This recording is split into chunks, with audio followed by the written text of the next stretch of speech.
I'm Greg Thompson. I'm the lead combative instructor for the Special Operations Combative Program, SOCP. Combative is relevant today, and it's been always relevant because of a use of force continuum. You can't always shoot everybody. At some point, you're gonna have to lay hands on somebody.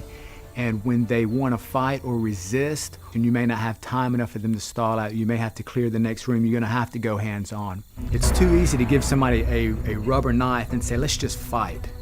At the end of the day, all the techniques that I've learned and what sculpted me to where I'm at right now is I came at it from a Gracie Jiu-Jitsu and MMA approach, meaning you need to win and lose a whole bunch of times under stress before you're even 50% ready for an altercation.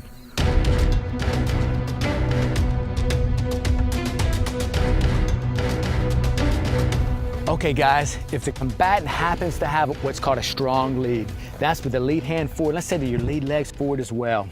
If it's in play, you're not going to be able to pass to the far side. In all these situations, when a knife's in play, you need to break contact, you need to run, create space. That's going to be your first option. But we're saying here we can't break contact.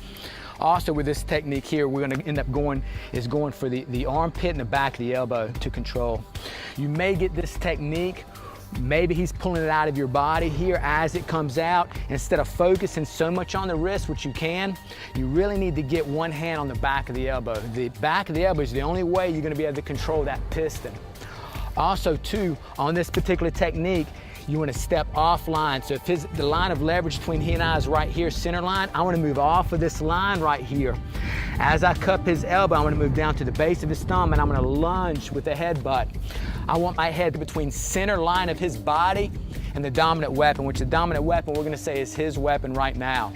What I don't want to do is stop right here in any fight because he can take this hand out right here, so I need to get my head in there. So how this thing can go, if he comes with a stab here, I'm going to control the arm and the back of the elbow as I'm moving back.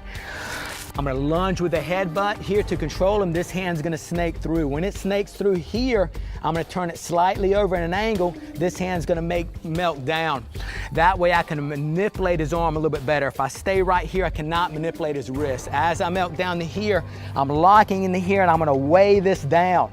I don't want this arm to go all the way straight. I'm going to leave it slightly bent, but further enough I can stop the potential pass. When I'm weighing this down, I'm not going to necessarily bring this to my thigh. I'm going to bring my thigh to it, and I'm going to pin it over my wrist. Now I can look to move this thing away. From here, I can slam him straight to the ground, spin him into somebody else to break contact, stall out, or holler for support. Okay guys, that was the defense to front and weak lead.